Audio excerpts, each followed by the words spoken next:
नमस्ते दोस्तों। आज हम एक ऐसे इंसान के बारे में जानेंगे जो खुद एक चैलेंज से कम नहीं, एक ऐसा शख्स जो मुश्किलों से जूझकर इंडिया के शिखर तक पहुंचा। मैं बात कर रहा हूं नरेंद्र मोदी जी की। हम उनके जीवन के अनछुए पहलुओं को देखेंगे, उनके स्ट्रगल्स को समझेंगे और जानेंगे कि कैसे एक साधारण चाय वाला इंडिया का प्राइम मिनिस्टर बना। यह सफर आसान नहीं था, लेकिन मोदी जी ने हर कदम पर करेज और दृढ़ता का परिचय दिया। तो तैयार हो जाइए, क्योंकि आज हम मोदी जी के जीवन के जंगल में एक एडवेंचरस सफर पर निकल रहे हैं। नरेंद्र मोदी जी का जन्म गुजरात के वडनगर में हुआ था। बचपन से ही उनमें कुछ कर गुजरने की चाहत थी।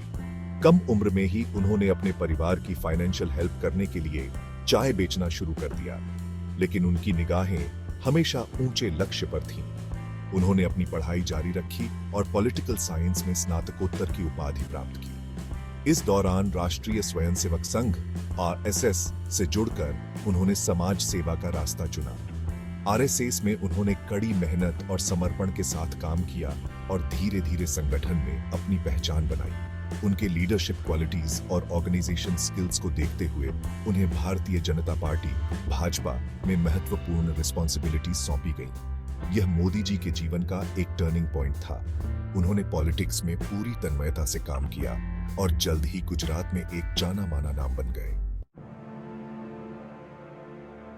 साल 2001 में नरेंद्र मोदी गुजरात के मुख्यमंत्री बने। यह वह दौर था जब राज्य को नेचुरल डिजास्टर्स और सामाजिक अशांति का सामना करना पड़ा था, लेकिन मोदी जी ने दृढ़ इच्छा शक्ति के साथ इन चैलेंजेस का सामना किया।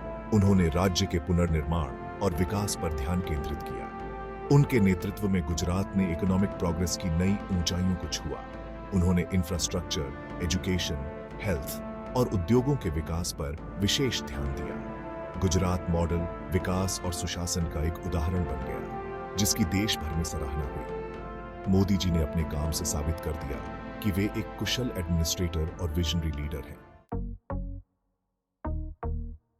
In the 2014 Lok Sabha elections, Narendra Modi came to the forefront of Indian politics. He promised development, good governance, and a corruption-free India. His speeches inspired millions, especially the youth. He effectively used social media to establish direct communication with the people. The election results were historic. The BJP achieved an unprecedented victory and formed the government with an absolute majority. Narendra Modi became the Prime Minister of India. This was a new chapter in the history of India. The country had chosen a leader who promised change, a leader who dreamed of making India a global guru. Prime minister बनने के बाद नरेंद्र मोदी ने India की global presence को मजबूत बनाने पर ध्यान केंद्रित किया। उन्होंने दुनिया भर के लीडर्स के साथ बायलैटरल एंड मल्टीलैटरल रिलेशंस को बढ़ावा दिया। उन्होंने इंडिया को एक स्ट्रॉन्ग और सेल्फ रिलायंट नेशन के रूप में स्थापित किया। उनके नेतृत्व में इंडिया ने इंटरनेशनल प्लेटफॉर्म्स पर अपनी आवाज उठाई और ग्लोबल इश्यूज में महत्वपूर्ण भूमिका निभाई। मोदी जी ने टेररिज्म, क्लाइमेट चेंज और पॉवर्टी जैसे ग्लोबल इश्यूज पर खुलकर बात की। उन्होंने योगा, आयुर्वेदा और इंडियन कल्चर को ग्लोबल रिकॉग्निशन दिलाने में महत्वपूर्ण भूमिका निभाई। उनके एफर्ट्स ने इंडिया को एक इमर्जिंग ग्लोबल पावर के रूप में पोर्ट्रे किया है। प्रधानमंत्री बनने के बाद नरेंद्र मोदी ने डिजिटल इंडिया कैंपेन की शुरुआत की। उनका गोल था टेक्नोलॉजी के माध्यम से इंडिया को एम्पावर करना।